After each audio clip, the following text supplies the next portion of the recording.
Hey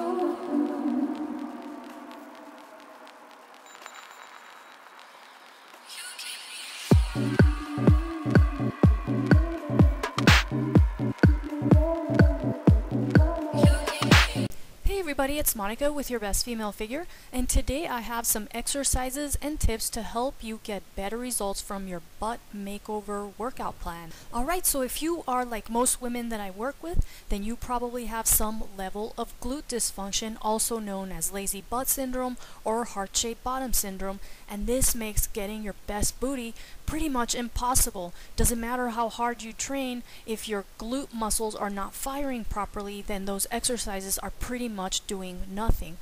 Alright, so let's start with a simple heel press. All you have to do is place your foot on top of a medicine ball, preferably a soft one, and then press into that heel, making sure that your toes are not pressing into the ball. So the ball of your foot is doing nothing. You're pressing all the weight into that heel, and then you're feeling that contraction all the way up the backside of that leg, all the way up to the butt muscle.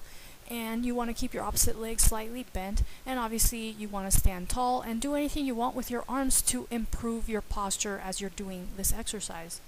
Alright, now with the next exercise, we're going to activate the glute of the supporting leg. So you're going to stand with your leg slightly bent and bend over from the hips. Place your fingertips on a surface if you need help balancing, and you're going to move the opposite leg in all kinds of directions. Now remember to keep your knees behind the toes of the supporting leg, and what you want to feel when you're doing this exercise is the glute muscle of that supporting leg contracting every time that the opposite leg moves in a different direction. And the more dynamic the movement is with the opposite leg, the more that your glute muscle will fire to stabilize you, in other words, to keep you from losing your balance. So also try not to use too much of your hands for this exercise, because you want your glute doing the work of stabilizing. This is really important for lunging and squatting and all the stuff that you do to make over your booty. Now if you really want to have some fun with this, you can place that free leg on top of a stability ball and just roll that around, and you're going to feel even a stronger contraction because now you are working with an unstable surface. So if you want to try that, you can also place your hands on a wall or on a countertop, or just stick with the first version of this exercise. Alright, now this next exercise is the mini band circles, and you're just going to circle that band behind the body. Make sure that you're standing in that same position as before, with bending from the hips, not from the waist. Place your hands on something if you need support, and just circle that band around in a big circle, and what you are going to feel is that same contraction happening on the supporting leg glute, and obviously you're going to feel the working leg glute also firing up, pretty strongly to move that band around in a circle. And make sure that you use a band that is moderately challenging. You don't want the band to feel so hard that you are struggling and then straining your back and your core to do this exercise. Okay, so the next exercise is a side lying band abduction, and you're going to place that band around the thighs right above the knees, and you're going to lay on your side with your legs bent, and your heels have to remain touching the entire time. And then what you do is you contract your deep abdominals as well as your glutes to open up that top leg as far back as it will go. Now with this exercise, make sure that you are engaging your deep abdominals as well as all your back muscles, because you don't want your body rocking from front to back. You can place your hand on the floor for support, but try not to press too much into the floor. You want your abdominals doing the work, and also resist that band as your knees are coming back together. So that is one of the benefits of working with bands, is that they provide resistance throughout the entire exercise, which is really great for glute activation and strength, and also core stability. Now this next exercise is very similar to a step up or to a glute kickback. So you're just laying on your back, and you're going to hold that band with your arms bent. Make sure that your elbows are tacked down to the floor and your arms are fully bent like you're doing a curl, and then you're going to press through the band right through the ball of the foot. make sure that that foot stays flexed the entire time. So you don't want to point the foot, and you want that leg coming out at an angle. And what you want to feel is that same glute contraction that you've been feeling the entire time with all the other exercises. Now make sure that you are engaging your deep abdominals and your back muscles as you're doing this exercise. You definitely want to maintain some amount of curve in the low back, so you don't want to flatten your back into the floor, but you also don't want to overarch.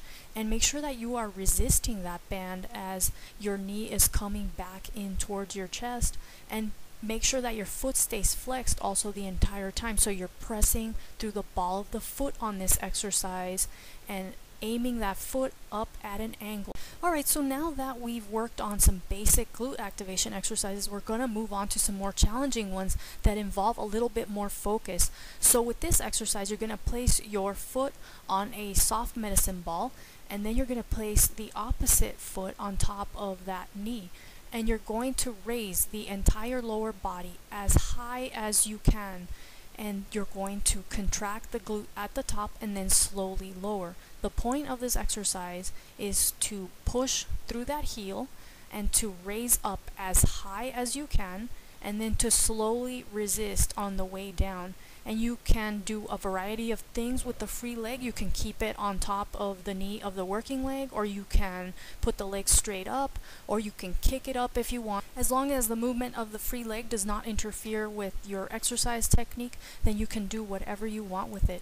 And also be sure that you position the foot right on that medicine ball. You don't want to feel anything on the front of the thigh of that working leg. So nothing should be happening on your quad. It's going to be some hamstring and a lot of glute work happening as you come up into that bridge.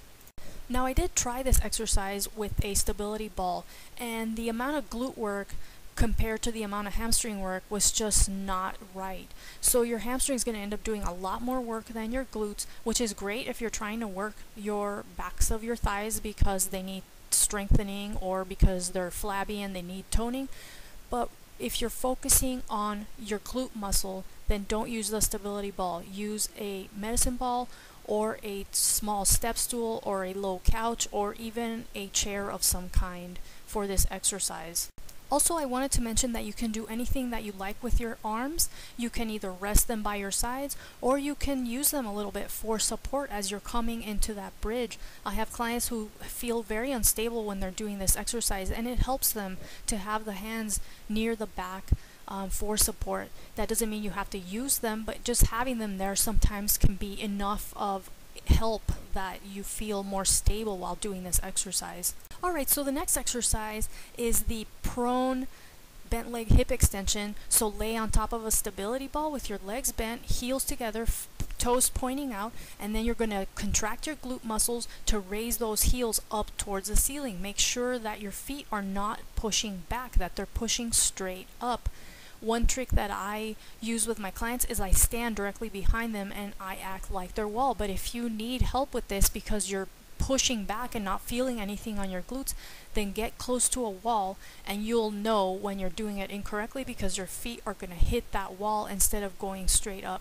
And also, sometimes it helps to work on single side at a time. So do one side at a time, focus on that, and then you're going to get better at this exercise and be able to do both legs together. Alright, now this last exercise is a standing hip extension using an ankle weight. If you don't have an ankle weight, that's fine. You can actually do this exercise without it. The most important thing is that your leg needs to come back at an angle so it's coming out diagonally, and you definitely want to keep that foot flexed so that you're getting the right angle and not targeting your gluteus minimus or your gluteus medius. So you want your glute maximus to do a majority of the work on this exercise. If you're feeling the exercise up closer to your hip, then you need to adjust your foot positioning so that you're feeling it right in the center of the glute. That's the most important thing. So find the foot positioning that works for you. Make sure that you do keep that foot flexed though as you're doing this exercise. Well, I hope you guys have enjoyed this video and that it has been helpful. I just posted the Love Your Booty contest info over at bestfemalefigure.com, so be sure to check that out if you want to win a copy of Love Your Booty workout plan and all the videos that go with it. The contest ends on Valentine's Day in that morning, and then I'm going to announce the winner that evening. So be sure to enter before that if you want to win a copy of this butt makeover plan. Thank you guys so much for watching. I'll be back soon with more butt makeover tips and waist slimming tips to help you get your best female figure.